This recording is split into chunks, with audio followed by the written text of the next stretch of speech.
मैं 39 साल प्रोफेसर रहा हूं कानून का एक यूनिवर्सिटी में। मैंने ये भाषा आज तक नहीं बोली थी यूनिवर्सिटी पढ़ाते समय जो मैं आज बोल रहा हूं। आपके इस मंदिर में श्याम खाटू बाबा महाराज के चरणों में बैठकर, नंदू जी के आपकी उपस्थिति में, जगदीश सोल मित्तल साहब के इस संयोजन में, आपको मेरा विचार ठीक लगे और मुझे हौसले हिम्मत से आपने समर्थन दे दिया, तो मैं आदरणीय मोदी जी के सामने सीना तान के विचार गाना चाहता हूं। मैंने 20 साल कविताएं सुनाई है उनको, मैं फिर सुनाऊंगा और ये भी सुनाऊंगा, और इसलिए सुनाऊंगा कि शायद मैं नहीं सुनाऊंगा तो शायद कोई भी नहीं सुनाएगा। आपका मन मांगता हूं आपको लगे रोज तिरंगे में लिपटी हुई लाशें हैं, रोज रोती हुई बहनें, रोज रोती हुई माँ, कोई अपना सर ढूंढती हुई, कोई अपना कटा हुआ धड़ ढूंढती हुई, दुखी होकर मैंने एक विचार लिखा है। आपका जितनी ताकत से समर्थन मिलेगा उतनी ताकत से देश के प्रधानमंत्री के सामने गा दूंगा। भारत माता का बंटवारा है जिनकी अभिलाषा में, वे समझेंगे अर्जुन के गांडीव धर्म की भाषा में। फूल मन के कभी नहीं खिलते कायर पर पार्टी में, नेहरू जी के श्वेत कबूतर मरे पड़े हैं घाटी में। दिल्ली वालों अपने मन को बुद्ध करो या क्रुद्ध करो, कश्मीर को दान करो या गद्दारों से युद्ध करो। क्या बात है दद्दू, भारत माता की।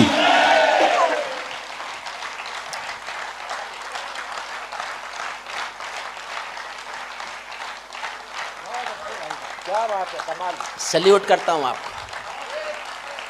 कश्मीर को दान करो या गद्दारों से युद्ध करो। जेल भरे क्यों बैठे हैं हम आदमखोर दरिंदों से, आजादी का दिल घायल है जिनके गोरख धंधों से। घाटी में आतंकवाद के कारक बने हुए हैं जो, बच्चों की मुस्कानों के संघारक बने हुए हैं जो, उन जहरीले नागों को भी दूध पिलाती है दिल्ली, मेहमानों जैसी बिरयानी चिकन खिलाती है दिल्ली। और सरकार से कह रहा हूं, मौजूदा सरकार से कह रहा हूं, जिनके कारण पूरी घाटी जली दुल्हन सी लगती है, पूनम वाली रात चांदनी चंद्र ग्रहण सी लगती है, जिनके कारण मां की बिंदी दाग दिखाई देती है, वैष्णो देवी मां के घर में आग दिखाई देती है, उनके पैरों बेड़ी जकड़े जाने में देरी क्यों है, उनके फन पर एड़ी रगड़े जाने में देरी क्यों है, उनके फन पर एड़ी रगड़े जाने। क्या बात है, वाह वाह वाह वाह, बहुत अच्छे लगे, वाह।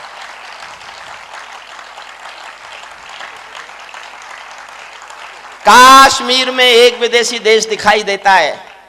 जब मैंने ये लाइनें लिखी मैं खुद रोया मैं। कश्मीर में एक विदेशी देश दिखाई देता है, संविधान को ठुकराता परवेश दिखाई देता है। वे घाटी में भारत के झंडों को रोज जलाते हैं, सेना पर हमला करते हैं, खूनी फाग मनाते हैं। हम दिल्ली की खामोशी पर शर्मिंदा रह जाते हैं, भारत मुर्दाबाद बोलकर वे जिंदा रह जाते हैं। भारत मुर्दाबाद बोलकर वे जिंदा रह जाते हैं। अनिल अग्रवंशी, तुम्हारे कहने से नहीं हुई सर्जिकल स्ट्राइक, हाथरस वालों की कहने से सर्जिकल स्ट्राइक नहीं होती। ये लिफाफा कैंसिल करवाऊंगे तेरा। तू दिल्ली में लिफाफा भी लेवे है। ये मेरी गलत फहमी है, मैं फिर कह रहा हूं ये मेरी शुद्ध गलत फहमी है। लेकिन पता नहीं क्यों मुझे ये शक है कि मेरी 2 लाइनें इतने क्रोध में मैंने लिखी कि सर्जिकल स्ट्राइक का फैसला हुआ। 17 सितंबर को उरी में 17 सैनिक मरे पड़े थे। 17 सैनिकों की हत्या कर दी गई थी उरी में एक मिलिट्री कैंप में। 6 दिन तक कोई एक्शन नहीं हुआ। मैंने गुस्से में 2 लाइन लिखी। मुझसे पूछते रहे सरकार के लोग, तुमने ऐसा बोला? मैंने कहा हाँ मैंने ऐसा बोला, और तुमने कुछ नहीं किया तो और ज्यादा बोलूंगा।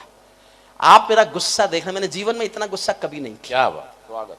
और मैं उस गुस्से पर आपका प्यार का आशीर्वाद चाहता हूं, क्योंकि कवि को हक तो होना चाहिए कि वो गुस्सा कर ले। मैंने किया, कितना गुस्सा किया सुनना। कश्मीर में एक विदेशी देश दिखाई देता है, संविधान को ठुकराता परवेश दिखाई देता है। वे घाटी में भारत के झंडों को रोज जलाते हैं, सेना पर हमला करते हैं, खूनी फाग मनाते हैं। हम दिल्ली की खामोशी पर शर्मिंदा रह जाते हैं, भारत मुर्दाबाद बोलकर वे जिंदा रह जाते हैं। शायद तुम भी सत्ता मद के अहंकार में बैठे हो, क्या 17 मंत्री मरने के इंतजार में बैठे हो?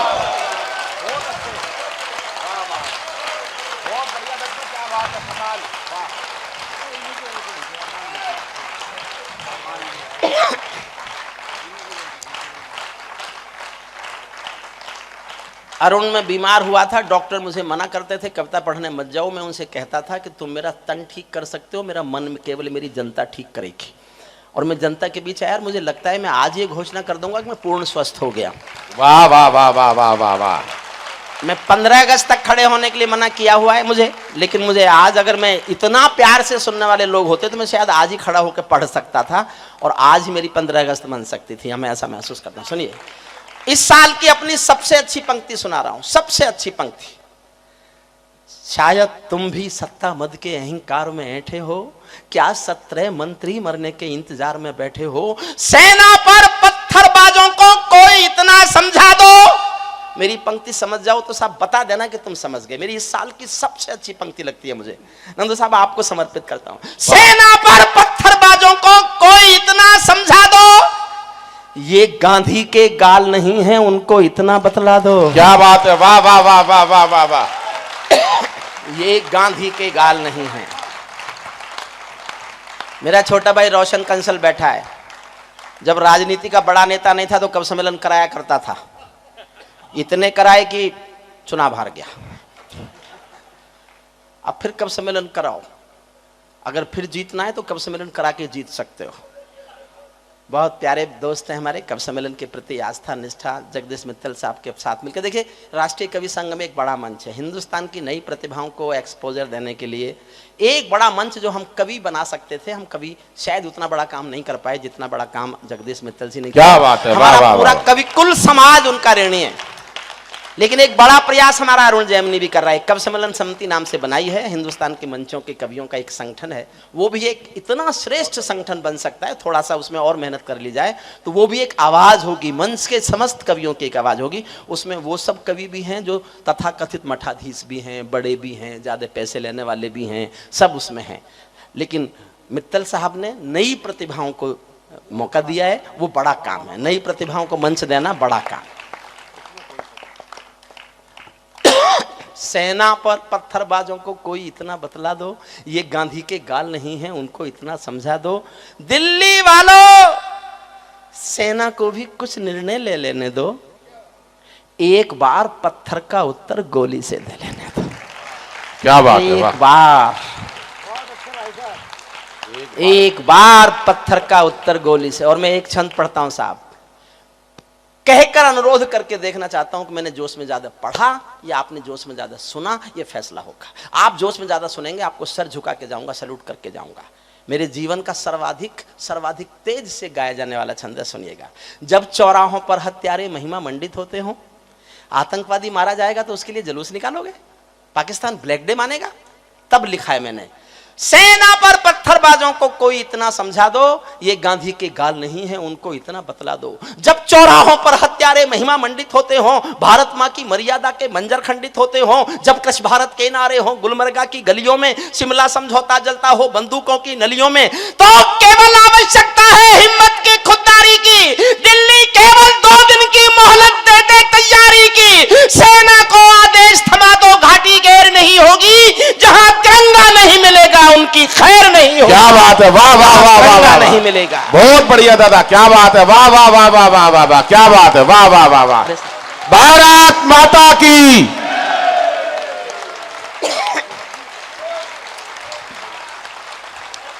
साहब मैं सर झुकाता हूं सबको। बस, क्या बात है, वाह वाह। बैठ जाओ भाई साहब। अभी जहां तिरंगा नहीं मिलेगा उनकी खैर नहीं होगी। बर्मा बांग्लादेश तलक सीमा पर ऐंठे रहते थे। बर्मा समाप्त करता हूं, बर्मा बांग्लादेश तलक सीमा पर ऐंठे रहते थे और हमारे नेता चूड़ी पहने बैठे रहते थे। दिल्ली डरी डरी रहती थी पाक चीन की बॉर्डर पर, सेना बांधे हाथ खड़ी रहती थी किसके ऑर्डर पर। दुनिया को एहसास कराओ, हम निर्णय ले सकते हैं, हम भी ईंटों का उत्तर अब पत्थर से दे सकते हैं। अब तो वक्त बदलना सीखो, डरते डरते जीने का। दुनिया को एहसास कराओ 56 इंची सीने का। क्या बात है, वाह वाह वाह। एहसास कराओ 56 इंची सीने का। क्या बात है दद्दू। दुनिया को एहसास कराओ 56 इंची सीने का। सैनिक अपने प्राण गंवाकर देश बड़ा कर जाता है। अच्छी सी पंक्ति सुनना, सैनिक अपने प्राण गंवाकर देश बड़ा कर जाता है, बलिदानों की बुनियादों पर राष्ट्र खड़ा कर जाता है। जिनको मां के बलिदानी बेटों से प्यार नहीं होगा, उन्हें तिरंगे को लहराने का अधिकार नहीं। क्या बात है, वाह वाह। उन्हें तिरंगे को लहराने का अधिकार नहीं होगा। उन्हें तिरंगे को लहराने का अधिकार नहीं होगा। सिंहासन के माने होते हैं सिंहों का आसन हो। समाप्त करता हूं कविता। नहीं हुई मेरी शादी साहब, ये मैं और देखिए ये व्यक्तिगत गर्वोक्ति नहीं है। मैं प्रोफेसर रहा हूं 39 साल, तथाकथित महंगा कवि मैं भी हूं, लेकिन मेरे पास अपनी रहने के लिए झोंपड़ी भी नहीं है। मैं 850 गरीब बच्चे पढ़ाता हूं, 850। क्या बात है, वाह। आप जितना संपन्न नहीं हो, आप जितना अमीर नहीं हो, लेकिन अपनी सामर्थ्य भर से, और मैं आपसे अनुरोध करूंगा, मुझे प्यार करते हो तो अपने इस ट्रस्ट से झोंपड़ी के 100 गरीब बच्चे पढ़ाकर बड़े कर देना, ताकि वो आपकी संस्था को बहुत आकर के मान सम्मान दे। ये मेरा अनुरोध है। सेना पर पत्थरबाजों को कोई इतना बतला दो, सेना पर पत्थरबाजों को कोई इतना बतला दो, ये गांधी के गाल नहीं है, उनको इतना समझा दो। सिंहासन के माने होते हैं सिंहों का आसन हो, कायरता से दूर अटल संकल्पों का अनुशासन हो। राजमहल के आचरणों की गंध हवा में जाती है। दिनकर ने एक लाइन लिखी, सिंहासन खाली करो कि जनता आती है। सरकारें बदलती रहीं, लाइन गाई जाती रही। मैं एक पंक्ति पढ़ रहा हूं, हरिओम पमार जब मर जाएगा तो ये पंक्ति शायद दोहराई जाए। राजमहल के आचरणों की गंध हवा में जाती है, राजा कायर हो तो बिल्ली सिंहों को धमकाती है। राजा कायर। समाप्त करता हूं कविता। आपका बहुत बहुत प्यार, बहुत बहुत लाड। जगदीश मित्तल साहब को मेरा प्रणाम, और क्रोध के लिए फिर आपसे हाथ जोड़कर माफी, सबसे माफी, सर झुका के माफी, हाथ जोड़कर माफी। राजमहल के आचरणों की गंध हवा में जाती है, राजा दब्बू हो तो बिल्ली सिंहों को धमकाती है।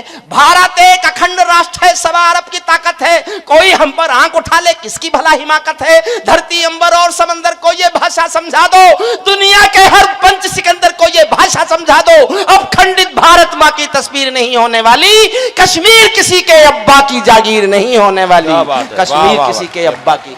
क्या बात है दद्दू आप। भारत माता की।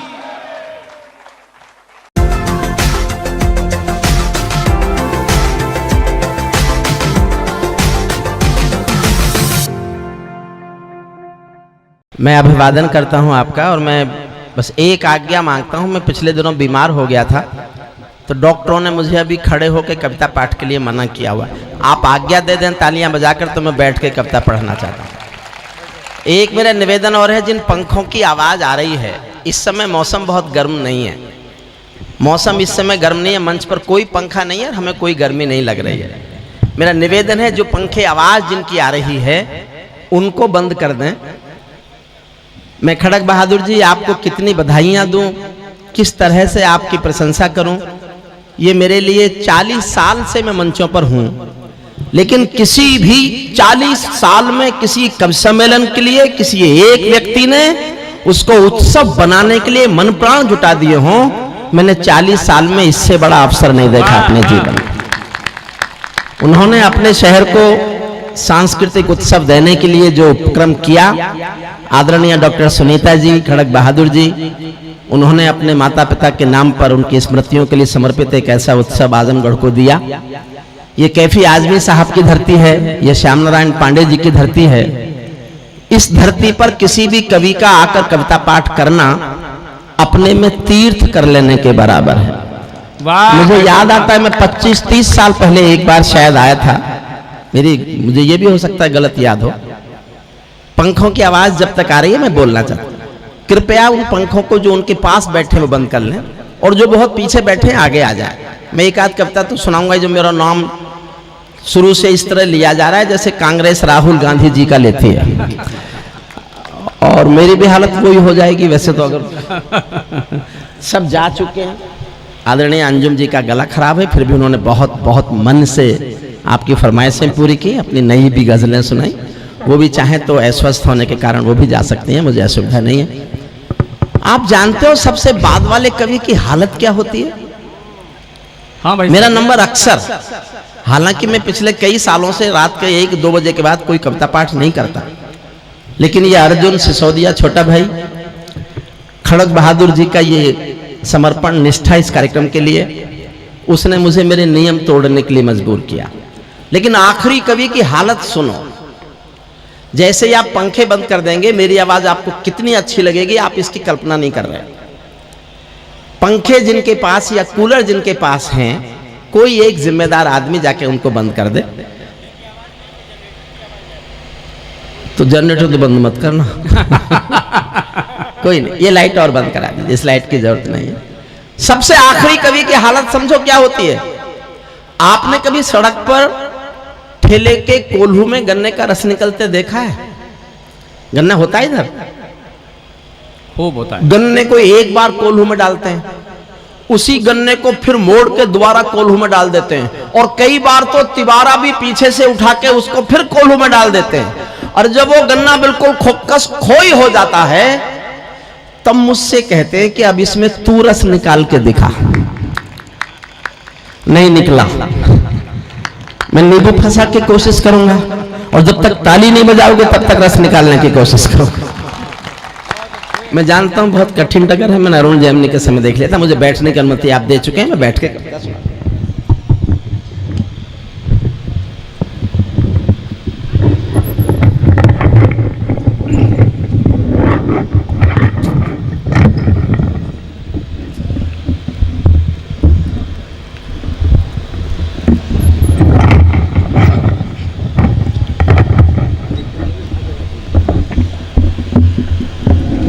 अब आरोग्य ने कर लिया, जो थोड़ा वॉल्यूम बढ़ा लो बस, ठीक है, बहुत बढ़िया।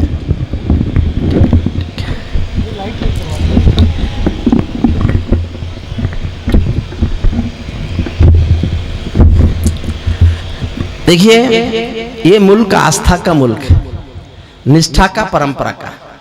एक बात तो ये साफ साफ समझ लीजिए, कविताएं कभी भी ना कांग्रेस होती हैं, ना भाजपा होती हैं, ना सपा होती हैं, ना बसपा होती हैं।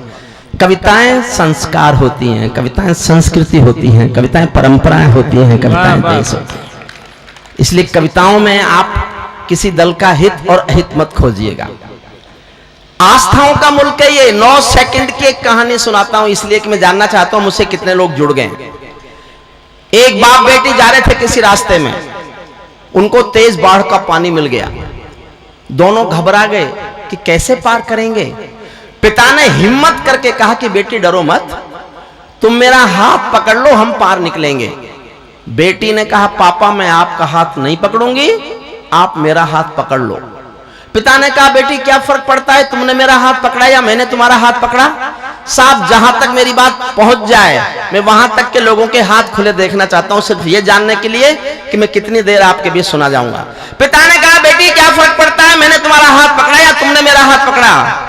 बेटी ने कहा पापा बहुत फर्क पड़ता है, मैं किसी मजबूरी में, अपने स्वार्थ में आपका हाथ छोड़ भी सकती हूं, लेकिन एक बाप अपनी बेटी का हाथ किसी हाल में कभी नहीं छोड़ेगा।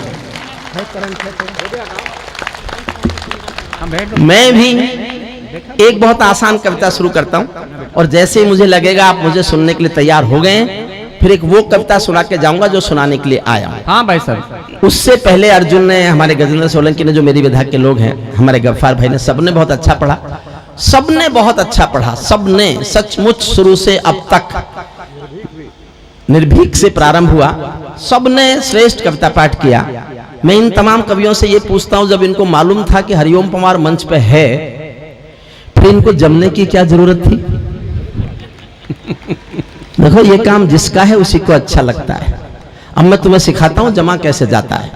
आप सब तैयार हो गए ना? सुनना मेरे साथ।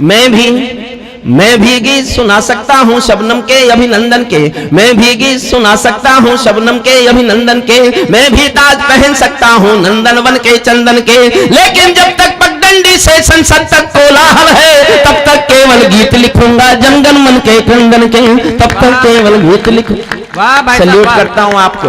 वाह। शर्त लगा रहे थे मुझसे पीछे शंभू वगैरह, थक गए लोग। ये वो लोग हैं जो इस समय, जिनका संकट यह है कि इस समय जाएं कहां। इसके माने वो भी हो। लेकिन सचमुच खड़क बहादुर जी, एक बात कहे बगैर चला जाऊंगा तो मेरे मन पर बोझ रहेगा। एक बात कह के जाना चाहता हूं।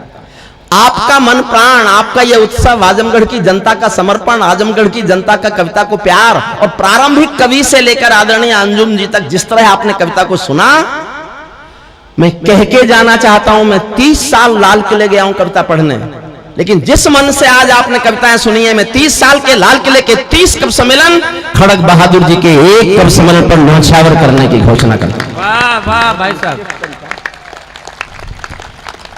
सुबह के 3:30 बज रहे हैं। इतनी देर तक हिंदुस्तान में अब कोई कवि सम्मेलन चलता नहीं है, लेकिन आपने चलाया। हुजूर आप बैठ जाओ, बस कहीं भी बैठ जाओ, मेरे बीच में खड़े तो होना ही मत, क्योंकि मैं जानते नहीं हो आप मेरे बारे में। मैंने जिन सरकारों पर लिखा है ना, वो बैठ गई, इसलिए बैठ जाओ।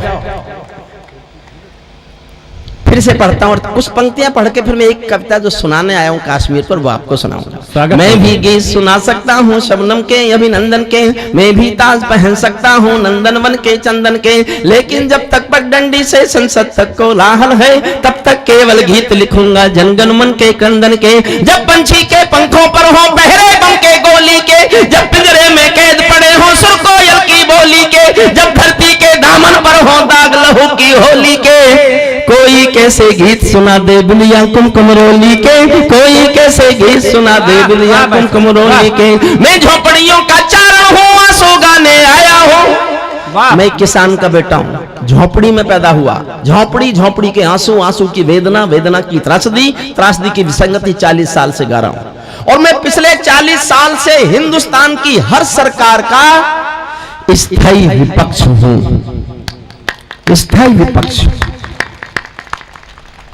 और ये जानते हो मैंने खड़ग बहादुर जी क्यों बताई ये बात, मैं किसान का बेटा हूं। जिस भी दिन कविता सुनाता हूं जनता को बताता हूं मैं किसान का बेटा हूं। मैं एक बार लाल किले में कविताएं सुना रहा था, चौधरी देवीलाल जिंदा थे, हरियाणा के मुख्यमंत्री थे। मेरी कविताएं सुनी, मंच पर आई, माइक लिया और भाषण दिया, अगला प्रधानमंत्री किसान का बेटा होना चाहिए। मैं उसी दिन से देश को बताता घूम रहा हूं कि मैं किसान का बेटा हूं। वाह वाह वाह वाह वाह। और ये मुझे बाद में पता चला कि पहले चाय वाले का नंबर है और अगला भी नंबर उन्हीं का है।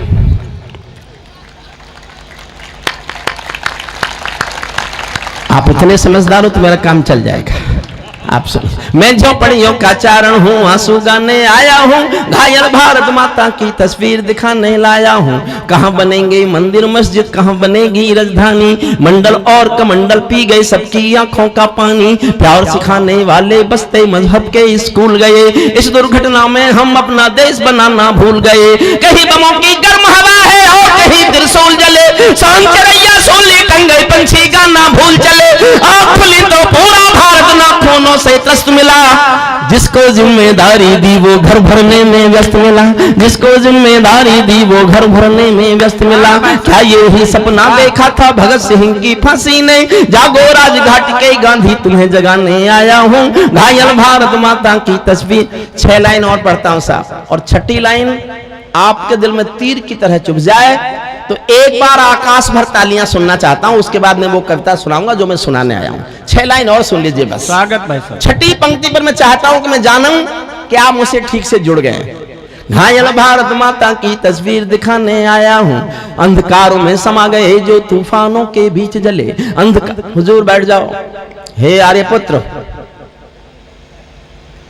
देखो साहब मैं हाथ जोड़ता हूं, मुझे सुनना चाहते हो तो एक बात समझ लो, मैं वो कलम नहीं हूं जो बिक जाती हो दरबारों में, मैं शब्दों की दीप सिखा हूं अंधियारे चौबारों में।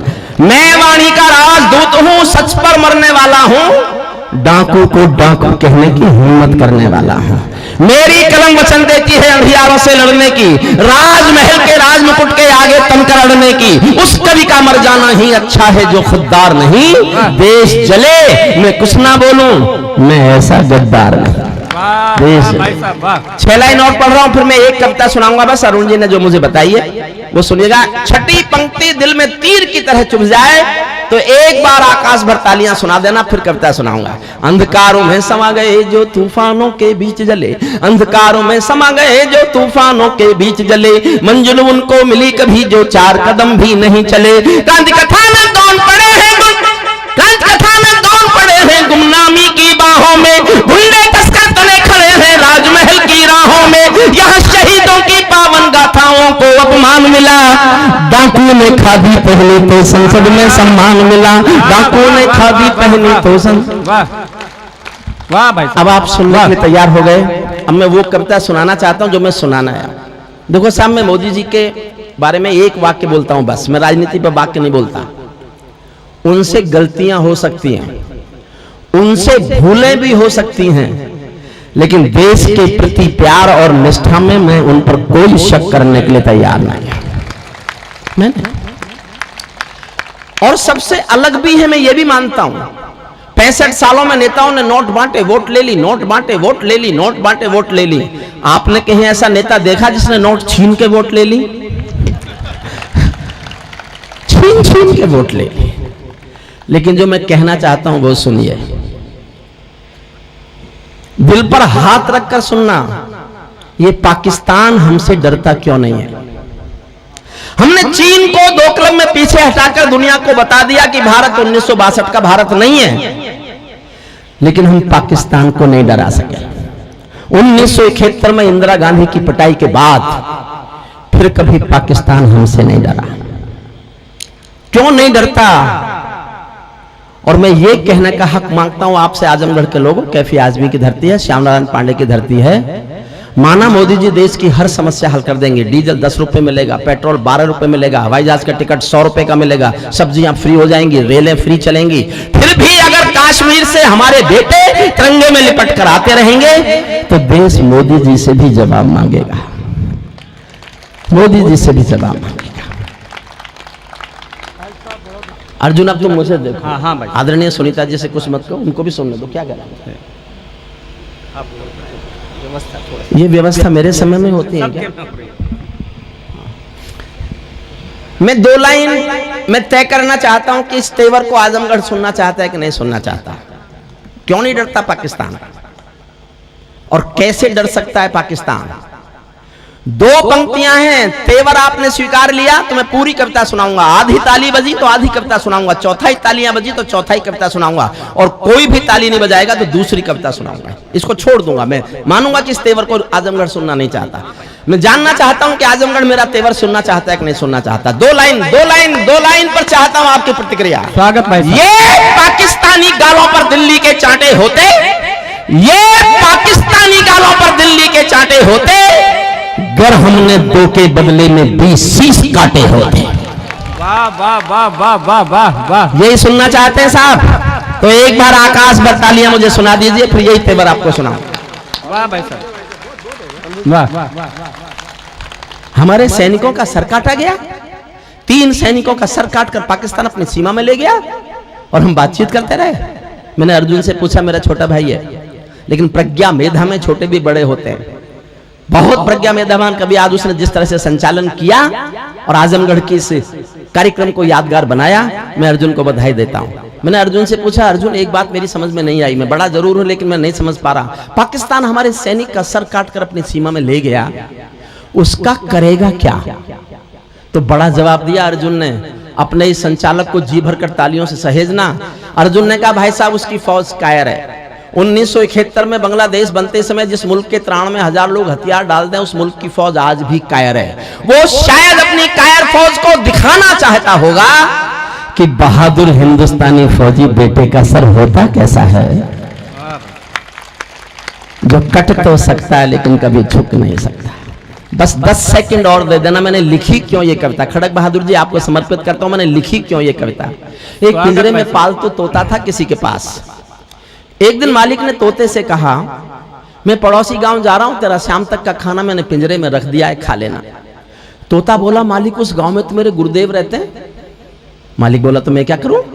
बोले, मेरी राम राम तो बोल सकते हो ना। मालिक ने कहा, मिलेगा तो बोल दूंगा। मालिक पड़ोसी गांव गया, जाके पूछा, यहां मेरे पिंजरे के पालतू तोते का कोई गुरु है? एक बूढ़ा तोता उठ के आया, उसने कहा, हाँ मैं उसका गुरु हूं। तो मालिक ने कहा कि मेरे पालतू तोते ने पिंजरे से तुमको राम राम भेजी है। बूढ़े तोते ने सुना और मर गया। मालिक लौट के आया, तोते ने पूछा, मेरे गुरु मिले? मालिक बोला, काय का तेरा गुरु? मैंने तेरी राम राम बोली, वो तो सुनते ही मर गया। इतना सुनते ही पिंजरे का तोता भी मर गया। समझना मैं कहना क्या चाहता हूं, पिंजरे का तोता भी मर गया। जब मालिक ने तोते का दरवाजा खोला पिंजरे का, तो तोते की आत्मा कहती चली गई कि मालिक तुम समझे नहीं, मेरे गुरु ने मेरे लिए संदेश भेजा है कि जिसको आजाद होना है उसे मरना आना चाहिए। और शंभू, मैंने ये कहानी केवल इसलिए सुनाई कि भारत 1947 में आजाद हुआ, लेकिन फिर कभी एक साथ मरने को तैयार नहीं हुआ। भारत एक साथ मरने को तैयार हो जाए तो भारत को जीना आ सकता है। मैंने इसलिए कविता लिखी है, सुनना। ये आतंकों के गालों पर दिल्ली के चांटे होते, गर हमने 2 के बदले में 20 शीश काटे होते, बार बार दुनिया के आगे हम ना शर्मिंदा होते, और हमारे सारे सैनिक सीमा पर जिंदा होते। और हमारे, जितना जोश में सुनोगे उतना जोश में सुनाऊंगा। ये कैसा परिवर्तन है खुददारी के आचरणों में, सेना का सम्मान पड़ा है चरमपंथ के चरणों में, किसका खून नहीं खोलेगा सुन पढ़कर अखबारों में, सिंहों की गर्दन कटवा दी चूहों के दरबारों में, सिंहों की गर्दन कटवा दी चूहों के दरबारों में। बार बार की गद्दारी को भारत क्यों सह जाता है? और जो मैंने लिखा है वही आपके दिल में हो तो मेरी बात पर हस्ताक्षर करना अपने। अगर आप भी सोचते हैं कि आपके दिल में भी यही जवाब है, बार बार की गद्दारी को भारत क्यों सह जाता है? ज्यादा संयम भी दुनिया में कायरता कहलाता है। वाह, ज्यादा संयम भी दुनिया में कायरता कहलाता है। हमने 70 साल खो दिए श्वेत कपोत उड़ाने में, खूनी पंजों के गिद्धों को गायत्री समझाने में, भैंस के आगे बीन बजाना बहुत हो चुका बंद करो, खुद को बिच्छू से कटवाना बहुत हो चुका बंद करो, नाक खनी पर बेला चंपा कभी नहीं खिलने वाले, पत्थर की आंखों में आंसू कभी नहीं मिलने वाले। बंदूकों की गोली का उत्तर सद्भाव नहीं होता, हत्यारों के लिए हिंसा का प्रस्ताव नहीं होता, कोई विषधर कभी शांति के बीज नहीं बो सकता है, और भेड़िया शाकाहारी कभी नहीं हो सकता है, और भेड़िया शाकाहारी कभी नहीं हो सकता है। पीपल छाया मांग रहा था यूं की करके पेड़ों से। आदरणीय मोदी जी गए नवाज शरीफ के घर चाय पीने, बिना बुलाए बिलाया उस चाय का। खड़ग बहादुर जी, आपको जानकारी होगी 2,52,083 रुपए का बिल भेजा है नवाज शरीफ ने, जो मोदी जी बिना बुलाए चाय पीने गए थे। और हो सकता है चाय भी जाके खुद ही बनाई हो। मैंने 20 साल से कविताएं सुनाता हूं मैं उनको, जब वो मुख्यमंत्री भी नहीं बने थे तब से मेरे श्रोता हैं। मैं टेलीविजन के सामने, रिकॉर्डिंग के सामने बोल रहा हूं। मैंने पूछवाया, साहब क्यों गए आप? उन्हें मैं तो इसलिए गया, तुम कभी लोग मेरे खिलाफ कविता ना लिखो, मैं तो शांति की तलाश में गया था। मगर ले आए। वाजपेयी साहब भी गए थे बस में बैठ के लाहौर, वो करगिल लेके आए थे। आप बिना बुलाए गए, आप पठानकोट लेके आए, पठानकोट लेके आए। मैं देहात का आदमी हूं, मैंने उपमा दी। 125 करोड़ का नेता किसी अविश्वसनीय के घर बिना बुलाए चला जाए तो कवि को कैसा लगेगा? मेरी उपमा अच्छी लगे गांव के आदमी की तो समर्थन करना। पीपल छाया मांग रहा था यूं की करके पेड़ों से, जैसे कोई शेर सुरक्षा मांग रहा हो भेड़ों से, जैसे कोई शेर सुरक्षा मांग रहा हो भेड़ों से, जैसे कोई मोती खोजे झीलों की गहराई में, हम कस्तूरी खोज रहे हैं उल्लू की परछाई में, हम कस्तूरी खोज रहे हैं उल्लू की परछाई में। जब सिंहों की राजसभा में गीदड़ गाने लगते हैं तो हाथी के मुंह के गन्ने चूहे खाने लगते हैं। रावलपिंडी वालों को सपने में काल दिखाओ तो, भारत माता की आंखों के डोरे लाल दिखाओ तो, दिल्ली वालों ठोकर मारो दुनिया के हथकंडों पर, इजराइल से जीना सीखो अपने ही भूखंडों पर, इजराइल से जीना सीखो, इजराइल से जीना सीखो अपने ही। भाई साहब, उधर एक बिलावल है, बिलावल मतलब उधर का वो जो इधर का ये उसने एक बयान दिया, मुझे पूरा कश्मीर चाहिए, इंच इंच, ये भाषा बोला वो इंच इंच। हमारे नेताओं को गुस्सा आ गया, उसके खिलाफ भाषण दिया, हमारे कवियों को गुस्सा आ गया, उसके खिलाफ कविता लिख दी। मुझे लगा पहली बार कोई ठीक बोला। उसकी बात ध्यान से सुनो। उसने कहा मुझे पूरा कश्मीर चाहिए। भाई पूरा तो हम पे भी नहीं है, तुझे देने के लिए पहले पूरा ले लें। बात अच्छे भाई साहब। और एक बार हम ले लें फिर तेरा बाप ले ले। लेकिन आजमगढ़ वालों, मैंने आपके स्वाभिमान का जवाब दिया है। अच्छा लगे तो अपने स्वाभिमान के लिए अपनी कमर थपथपा लेना, आपके स्वाभिमान का। मैंने कहा बिलावल तुझे कश्मीर चाहिए पूरा? ये हिंदुस्तान है, हिंदुस्तान में उत्तर प्रदेश भी है, उत्तर प्रदेश में आजमगढ़ भी है। यहाँ के लोग रेल में खिड़की के पास वाली अपनी सीट भी किसी को नहीं देते। वाह वाह।